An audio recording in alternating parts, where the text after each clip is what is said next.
Un encuentro con su palabra, porque secase la hierba, marchitase la flor, mas la palabra de Dios permanece para siempre. Con ustedes, el doctor José Ricardo Arias Quintero.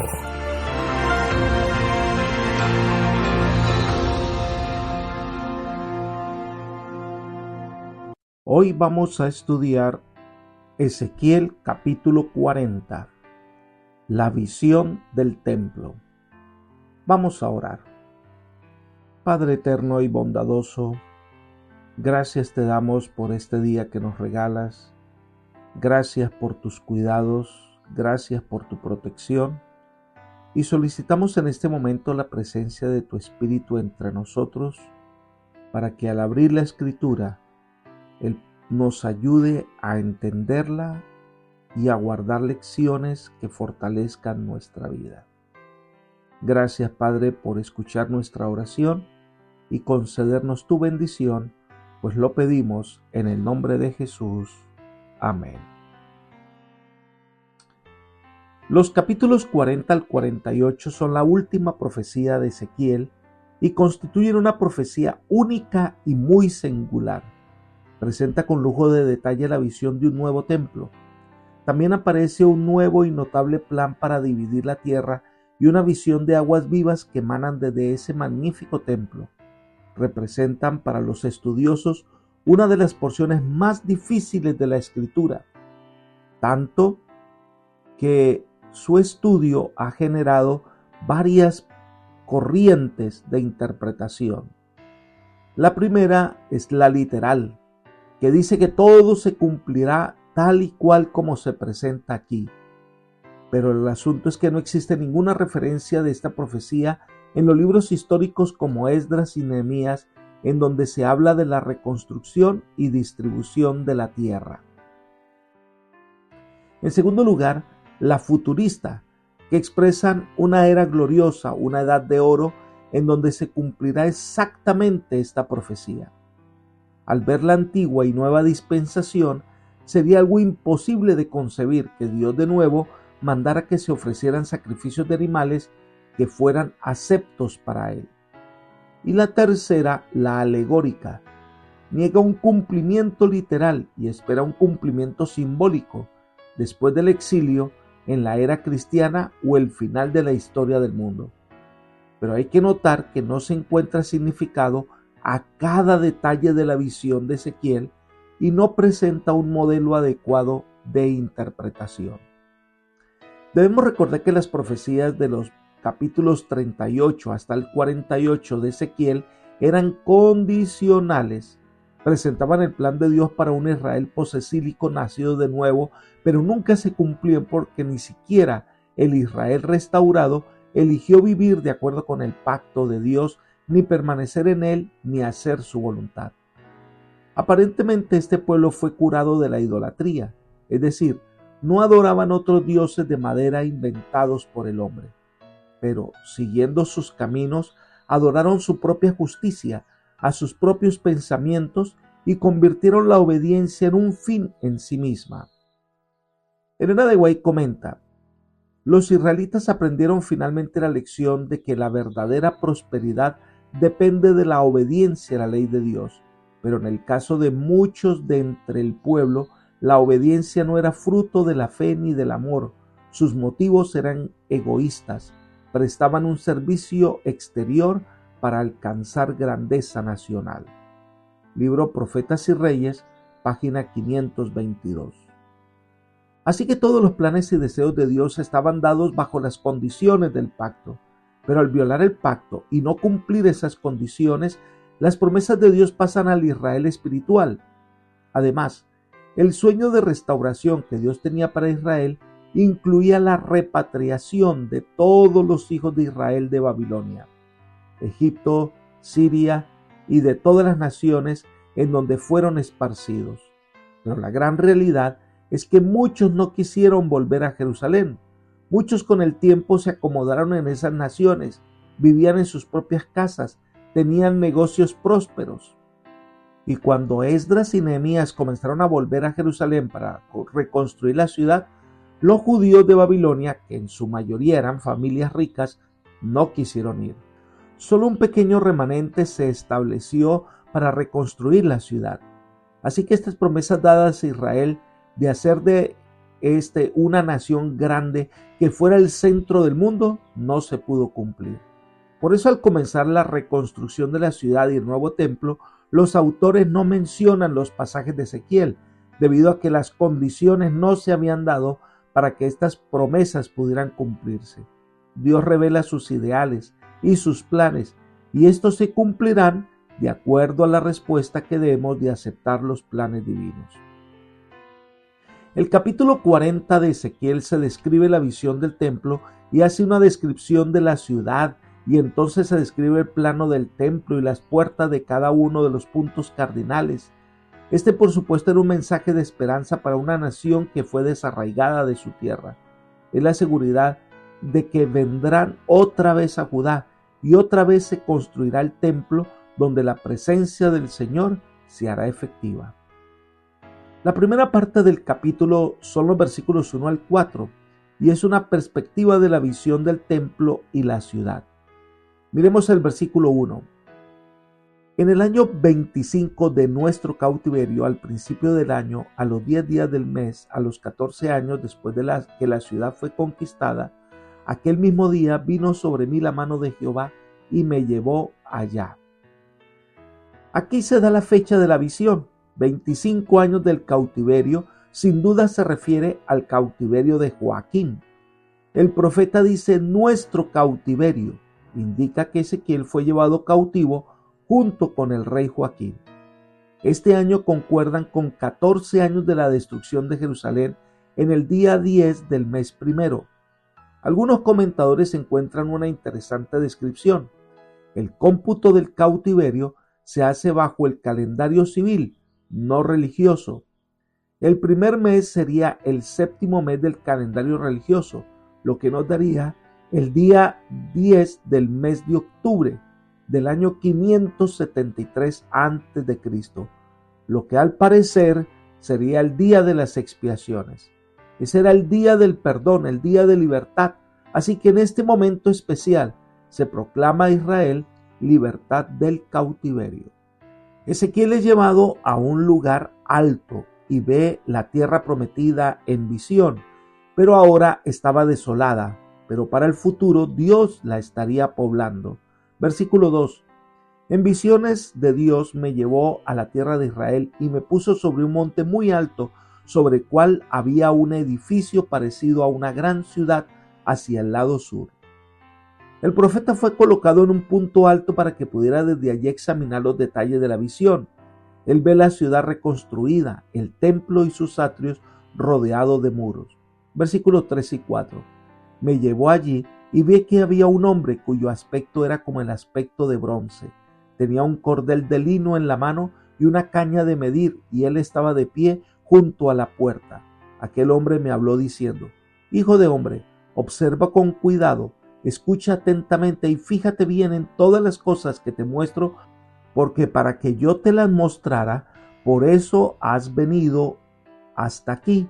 Cuenta todo lo que ves a la casa de Israel. Entonces ve a un hombre que parecía hecho de bronce. Algunos ven en esto una descripción al ángel de Jehová, que es el mismo Salvador. Tenía en su mano un cordel, que se usa para medir distancias mayores, y una caña de medir para medidas pequeñas. Y le da una tarea: ve y comunica. Y el Señor enfatiza: pues para esto se te ha traído aquí. La razón de su labor profética es hablar lo que el Señor le muestra. No está llamado a proclamar sus pareceres o sus intereses, sino a enseñarle a la gente lo que Dios le ha mostrado. Este pueblo lleva muchos años cautivos. Dios no se ha olvidado de ellos ni de sus promesas. El propósito de presentar al profeta todos estos complicados detalles era el de hacer conocer a los hijos de Israel el glorioso plan que Dios tenía para ellos. La descripción de estos detalles sin duda tenía el propósito de servir como un gran aliciente para que el pueblo cumpliese con las condiciones necesarias. Así que envía a su profeta a que les diga que Dios tiene planes para ellos. Esa es la tarea del profeta. Esa es la tarea que nos ha dado a nosotros. proclamar la verdad divina a todo el mundo. No son nuestras palabras, no nuestras opiniones, sino lo que Dios nos ha enseñado. En la segunda sección comienza a describir el muro de la ciudad y la puerta oriental del templo. Esto está entre el versículo 5 hasta el 16. Veamos el versículo 5. Y vi que había un muro fuera de la casa, y la caña de medir que aquel hombre tenía en la mano era de 6 codos de a codo y palmo menor, y midió el espesor del muro, que era de una caña, y su altura de otra caña. Lo primero que describe es el muro exterior de la ciudad, aproximadamente unos 3 metros de altura, lo que quiere decir que no eran tan altos, quizás para permitir a los viajeros desde lejos y a medida que se va a acercarse, poder contemplar en especial el templo. Posteriormente pasa a describir la entrada principal del templo, que es por el oriente, versículo 6. Después vino a la puerta que mira hacia el oriente, subió por sus gradas y midió un poste de la puerta de una caña de ancho y el otro poste de otra caña de ancho. Recordemos que el tabernáculo en el desierto, la entrada debía dar hacia el oriente. Esta es la entrada principal que llevaba directamente a la entrada al templo y se la describe con todos los detalles. La puerta se hallaba a mayor elevación que el terreno que rodeaba el recinto del templo.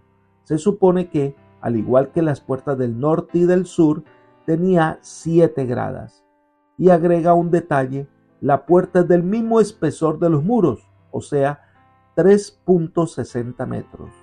Recordemos que el oriente es el punto cardinal que simboliza a Cristo. En Apocalipsis 7 se describe que Él viene del oriente a sellar a sus hijos. Además, Jesús dijo que su venida sería como el relámpago que sale del oriente y se oculta hacia el occidente. Así será que la puerta principal es por el oriente y es una puerta especial.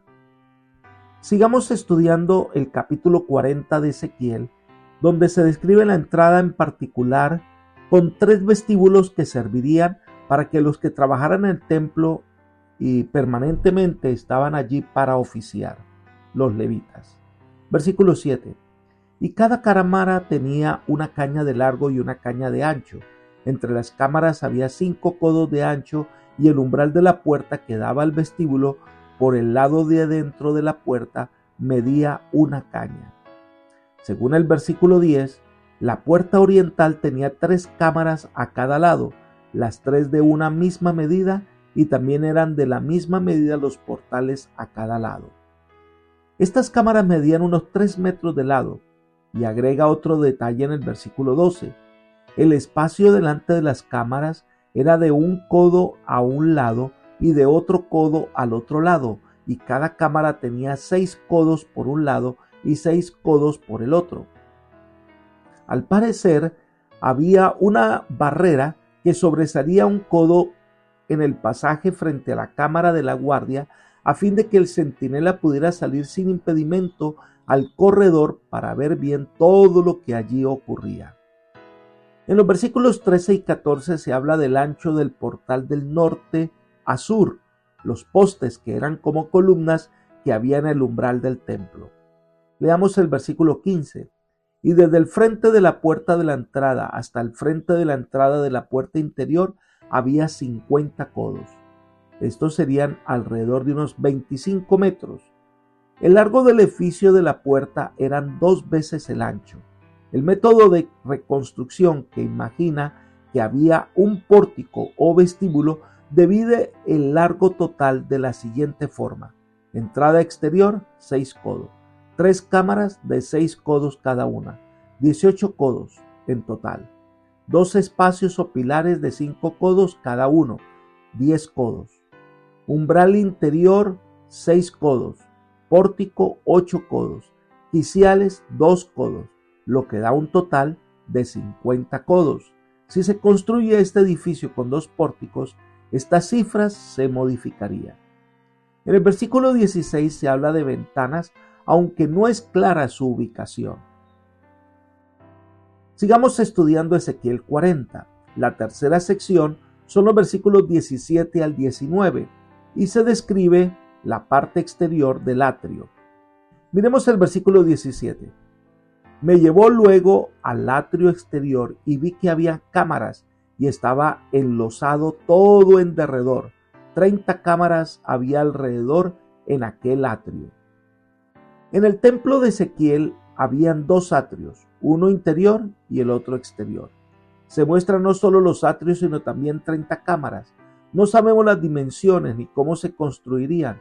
Recordemos que en el tabernáculo, el atrio, el lugar donde se ofrecían los sacrificios. Ahora, si miramos el templo de Herodes en el libro de Hechos, los cristianos se reunían en una de esas cámaras. Se habla del enlosado o pavimento que debían tener esta sección del templo. La cuarta sección de este capítulo son los versículos 20 al 23 y comienza a describir la puerta del norte del templo. Leamos los versículos 20 y 21. De la puerta que estaba hacia el norte en el atrio exterior, midió su longitud y su anchura. Sus camas eran 3 a un lado y 3 al otro, y sus postes y vestíbulos eran de igual medida que la puerta primera, 50 codos de longitud y 25 de anchura. Este templo tan grande tenía acceso desde cualquier punto cardinal. El que venía del norte podía ingresar al atrio por el norte, que tenía la misma dimensión a la puerta oriental. Para acceder por esta puerta debía subir 7 gradas. La quinta sección son los versículos 24 al 27 y se describe bajo las mismas dimensiones la puerta del sur. Miremos el versículo 24. Me llevó después hacia el sur y había una puerta que miraba hacia el sur y midió sus portales y su vestíbulo, que eran de estas mismas medidas. Eran de las mismas dimensiones de las puertas del norte y del este que ya fueron descritas. Debía subir el mismo número de gradas para llegar a la puerta e ingresar al atrio. Sigamos estudiando Ezequiel 40, la sexta sección, versículos 28 al 31. Posteriormente el profeta habla del ingreso al atrio interior y este es el lugar donde solo tenían acceso los sacerdotes. Versículo 28. Me llevó después en el atrio de adentro a la puerta del sur, que era una de estas mismas medidas. Esta puerta que da al sur tiene las mismas dimensiones de las anteriores, solo que se ingresaba subiendo 8 escalones. La gente normal subía 7, pero el sacerdote debía subir 8, es decir, tenía el deber de destacarse de los demás para realizar su tarea. Allí vio cámaras, postes y vestíbulos. Era una gran área. Además, el profeta vio los adornos, que eran arcos muy bien diseñados. La séptima sección está entre los versículos 32 al 37. La misma descripción de la puerta interior que daba al oriente y al norte. Versículo 32. Me llevó al atrio interior hacia el oriente y midió la puerta, que era de estas mismas medidas. El guía le muestra estas puertas interiores que tenían las mismas dimensiones. Además, conservaban las mismas características. La octava sección del capítulo 40 de Ezequiel son los versículos 38 al 43. El profeta ahora ve y describe los elementos complementarios que están en el atrio interior. Se describe la existencia de 8 mesas, que según los versículos 39 al 41 leemos: a la entrada de la puerta había 2 mesas a un lado y otras 2 al otro lado, para degollar sobre ellas el holocausto, la expiación y el sacrificio por el pecado. A un lado, por fuera de las gradas, a la entrada a la puerta del norte, había 2 mesas, y al otro lado, que estaba a la entrada de la puerta, 2 mesas. 4 mesas a un lado y 4 mesas al otro lado. Junto a la puerta 8 mesas, sobre las cuales serán degolladas las víctimas. Las 3 ofrendas más significativas que se ofrecían en el templo todos los días: el holocausto, que debía consumir la ofrenda entera sobre el altar, y las otras 2 ofrendas debían quemarse las entrañas y la grasa del animal, pero la carne era consumida por los sacerdotes. En este lugar que ve Ezequiel tendrá todo el espacio necesario para que todos puedan venir a ofrecer sus sacrificios al Señor. La novena sección son los versículos 44 al 46. El profeta pasa a describir las habitaciones de los sacerdotes. Veamos los versículos 44 y 45. Fuera de la puerta interior, en el atrio de adentro, que estaba al lado de la puerta del norte, estaban las cámaras de los cantores, los cuales miran hacia el sur. Una estaba al lado de la puerta del oriente, que miraba hacia el norte. Me dijo: esta cámara que mira hacia el sur es de los sacerdotes que hacen la guardia del templo. No se dan muchos detalles sobre el tamaño y la ubicación exacta de esas cámaras que servían de habitación para los sacerdotes que oficiaban en el altar y los encargados del servicio del templo. La Septuaginta dice que eran dos, una en la puerta norte mirando hacia el sur y la otra en la puerta sur mirando hacia el norte. Y los únicos que podían oficiar pues eran los levitas, y se mencionan los descendientes de Sadoc, que era uno de los sacerdotes en el tiempo de David. Lo que quiere decir que se restablecen los órdenes sacerdotales para oficiar en el templo. Y finaliza el capítulo 40 de Ezequiel con los versículos 47 al 49, describiendo el atrio interior y el vestíbulo que había antes de ingresar al templo mismo. Versículo 47. Midió el atrio, que tenía 100 codos de longitud y 100 codos de anchura, era cuadrado, y el altar estaba delante de la casa.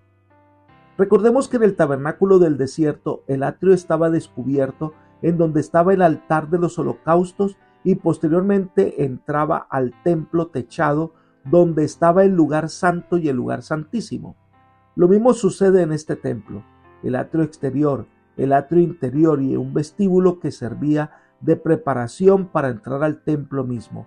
Para ingresar al vestíbulo debía subir 10 gradas. Es interesante que este capítulo, que habla de la restauración de Israel, se menciona el templo y sus dimensiones. Dios va a habitar en medio de su pueblo. Esto es lo que traerá prosperidad y seguridad, pero ellos estaban cautivos en Babilonia. Solo han pasado 25 años. Esto quiere decir que les espera más de 40 años siendo cautivos. Pero en medio de todo esta descripción, Dios les está dando una buena noticia. El Señor restaurará a Israel. Apreciado amigo y hermano, esta promesa hecha a Israel no se cumplió en su totalidad porque Israel no cumplió su parte del pacto. Al final del tiempo, cuando el Señor establezca su reino sobre esta tierra, Apocalipsis describe la nueva Jerusalén y nos da sus dimensiones, nos habla del muro e incluso nos dice que hay 12 puertas ubicadas, 3 por cada punto cardinal. Esto nos dice que hay acceso para todos los que vengan de cualquier parte. Y entonces Apocalipsis 21-22 dice: y no vi en ella templo, porque el Señor Dios Todopoderoso es el templo de ella y el Cordero. A diferencia de la ciudad que ve Ezequiel, en esta no hay templo, porque la divinidad, Padre, Hijo y Espíritu Santo habitarán en ella, estarán a nuestro lado. Esta promesa no es condicional, esta promesa se cumplirá. Lo que es condicional es quiénes vivirán allí, porque estarán los que amen a Jesús de corazón, los que acepten a Cristo como su Salvador personal. Esta invitación es para ti. Tú puedes vivir en esta nueva patria. Para ello, debes dejar de confiar en las cosas de este mundo pecaminoso y pasajero y confiar en el Señor Todopoderoso, que te dará por herencia las cosas eternas. Que el Señor te bendiga y te guarde y te guíe por senda de paz, es mi oración por ti. Amén.